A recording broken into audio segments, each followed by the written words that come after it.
This is Nathan Stanford Sr. from CodeCraft Hub, helping others learn to code. We're going to be looking at the second episode of the ColdFusion Simple blog. So if you haven't seen the first one, you might want to look at the playlist so you can get back to the first episode, because you're going to be building each step of the way by looking at the first video, the second, and so forth. So what are we going to do now? We're going to first try to create the database.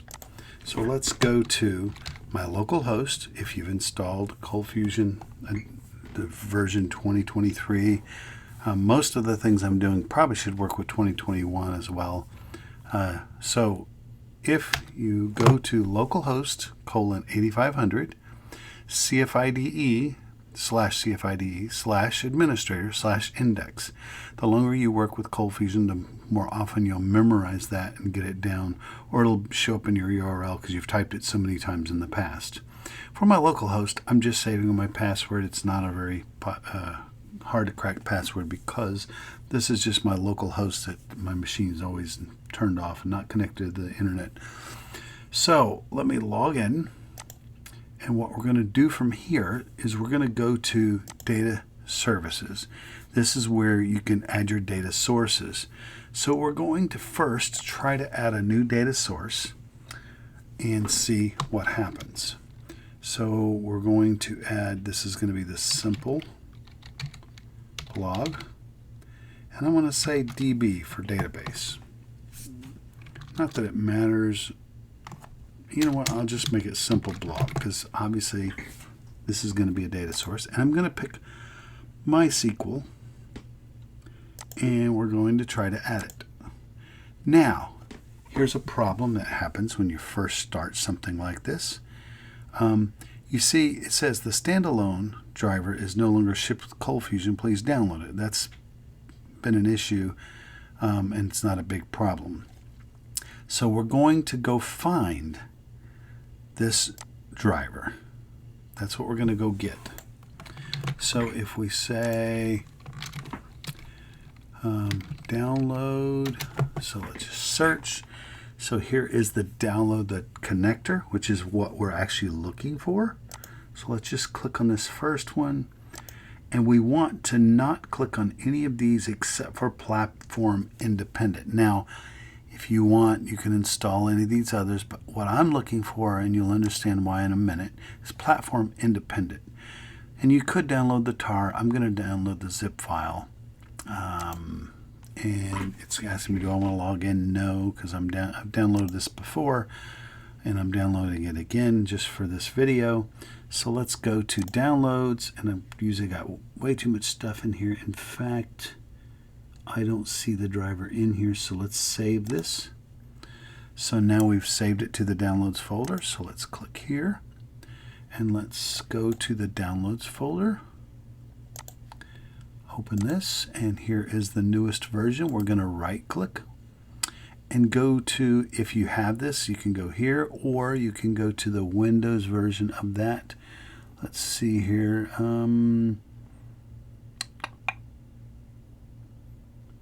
Well, there should be a Windows version. Let me see. I don't see it. But you could export it. You could extract it. So what I'm going to do is go ahead and extract files.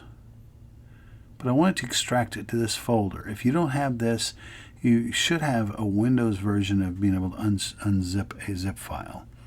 And I thought I would have it right here where you could see and make it easy for you.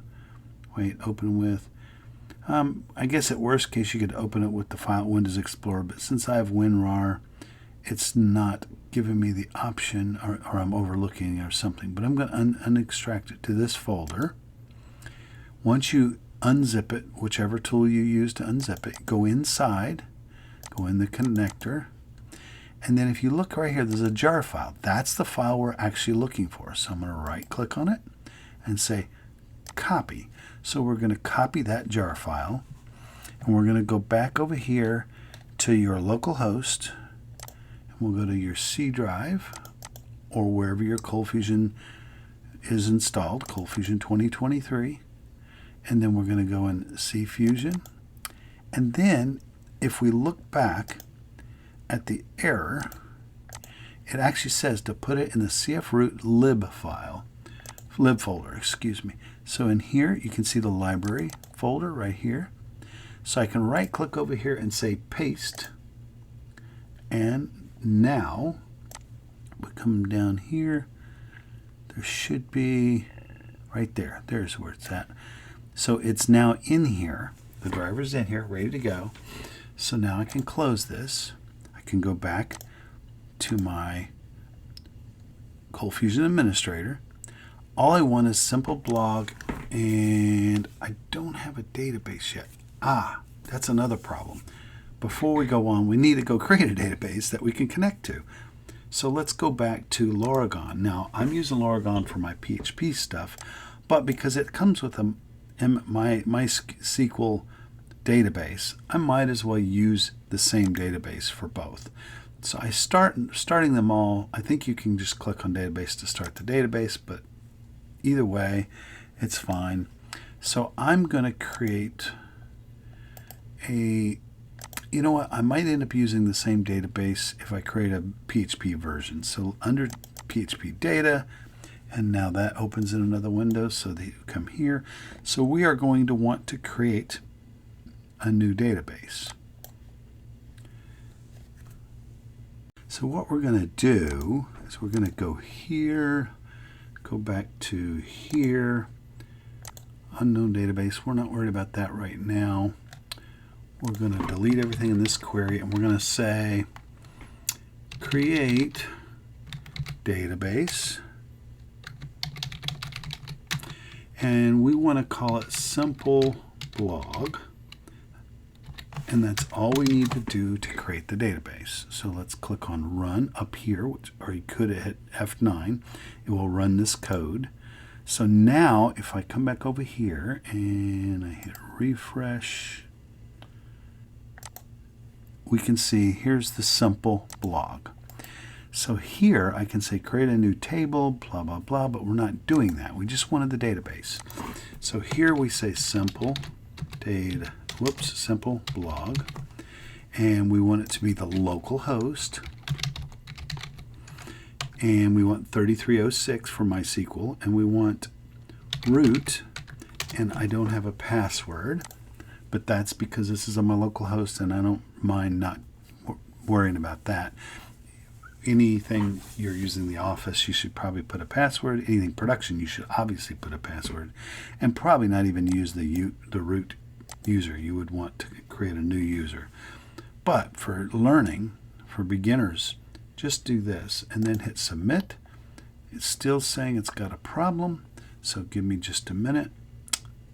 I'm thinking I've got one issue I got to look at. Okay, so another step that I forgot to do is we're going to come down here, right click and go to Task Manager. No, we don't want to. Do we want to do that? No, we don't. We want to go to Services. So I'm going to click here, type Services, which pops over to the left. I'm going to open it, and it opened on my other screen. We're going to scroll down through all of this. I probably have a lot of things I need to get rid of that I'm not using. And so let's see here, 20. I'm not sure if I have to stop all of these, but I'm going to stop all of them just to make sure and make sure this works. So we're waiting here for that to finish so we can stop the databases, the ODBCs. And stop that one. And then we want to start these again so it can pick up that new driver that we've put in there. And there, you may not have to do all of these. I have not tried to figure out which ones you have to do and which ones you don't have to do. But those three, if you stop and start it, if I remember correctly, you will not have a problem. So let's wait till this finishes, restarting.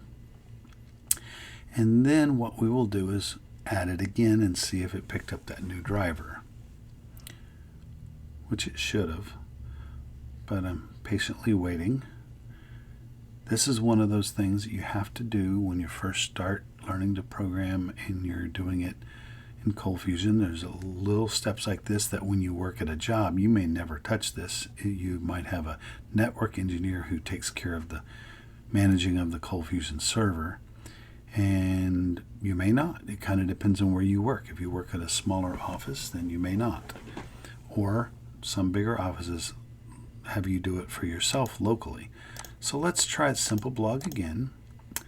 I'm going to pick this one again and just find out what happens. Oh, I forgot. Since I rebooted, it's logged me out, which is fine. So I'm going to do Simple Blog and come down here to MySQL, click Add, and we're going to change this to Simple Blog, which, let me go back and look. I'm pretty sure that's what I called it. Yeah, Simple Blog. And then we want localhost, and we want root, and we want that empty because that's what the application password is. That's what the root password is. And voila, data source updated successfully. And you can look here. It says OK. It says it's ready to go. So that is an actual issue. Every time I install a new version of ColdFusion and I'm working on something at home, that actually happens. So when it happens to you, don't get too flustered. Go find where the driver is, download the driver, and then drop it in the correct location. It even tells you where to put it now, which is nice, and you're ready to go. So now that we've got that done, let's actually go back to the tool that I sent you to in the previous video, DB, and I don't remember if I downloaded this my MS SQL or if I downloaded the MySQL. So what we're going to do is we're going to actually download what we need to create the tables. Again, just so we can make sure the one I'm getting is MySQL and not MS SQL, and I can't remember which one it was. So I got to go to ColdFusion, and I use it. I put it in the SQL folder inside of the app, so that way, if I'm giving someone a copy of this app, since it's an example, that they will be able to have. Okay, so it looks like I have a Derby and I have another one. I'm going to delete these. Well, let me click on this one and delete that one. And then I will click on that, delete that. We will change this Derby to MySQL.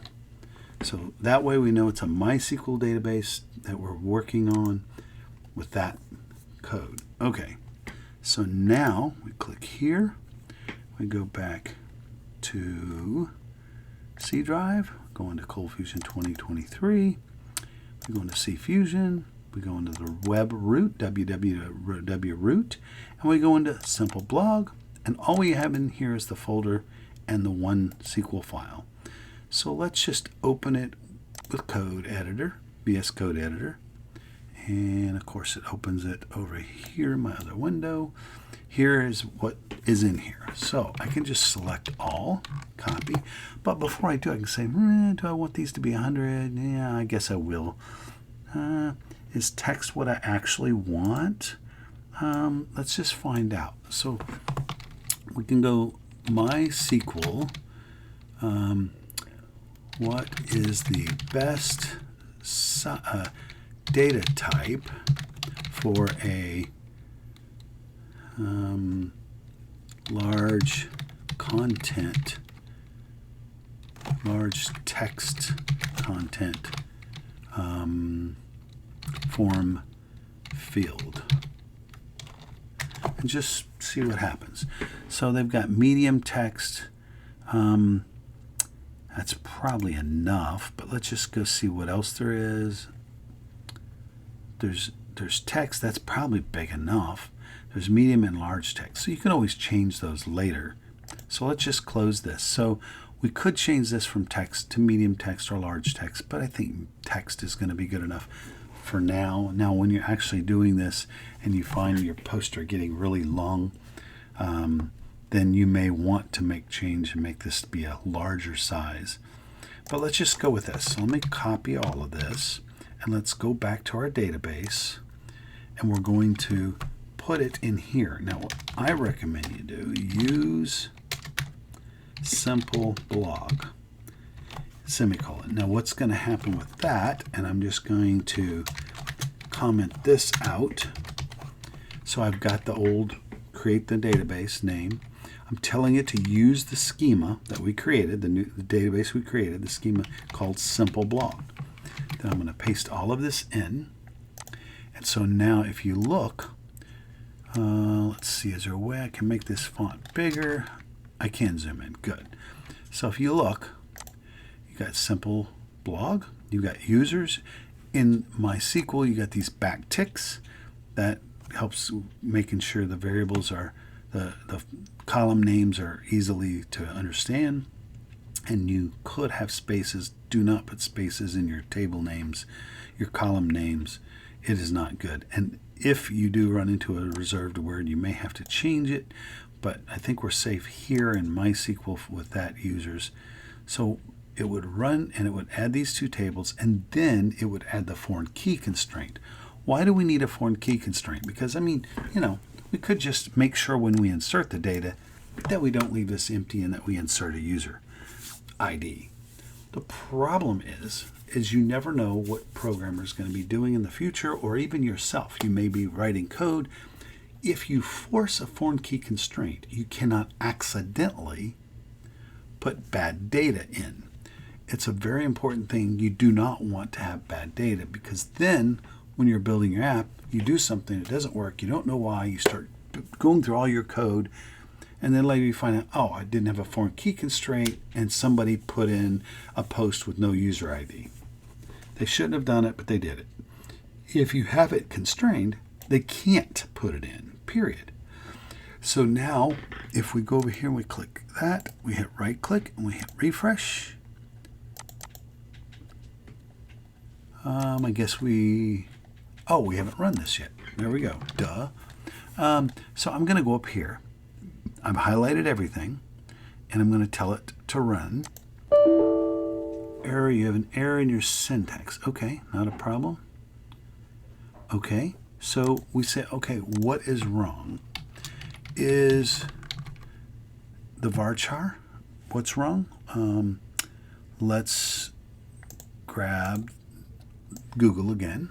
Now, when I learned to code, I didn't have Google. So I'm not going to do all of these. I just want to know is how do you create a table with a text field, and what size should it be? So I'm doing that to try to figure out, I'm going to look elsewhere. So click here, and we see varchar.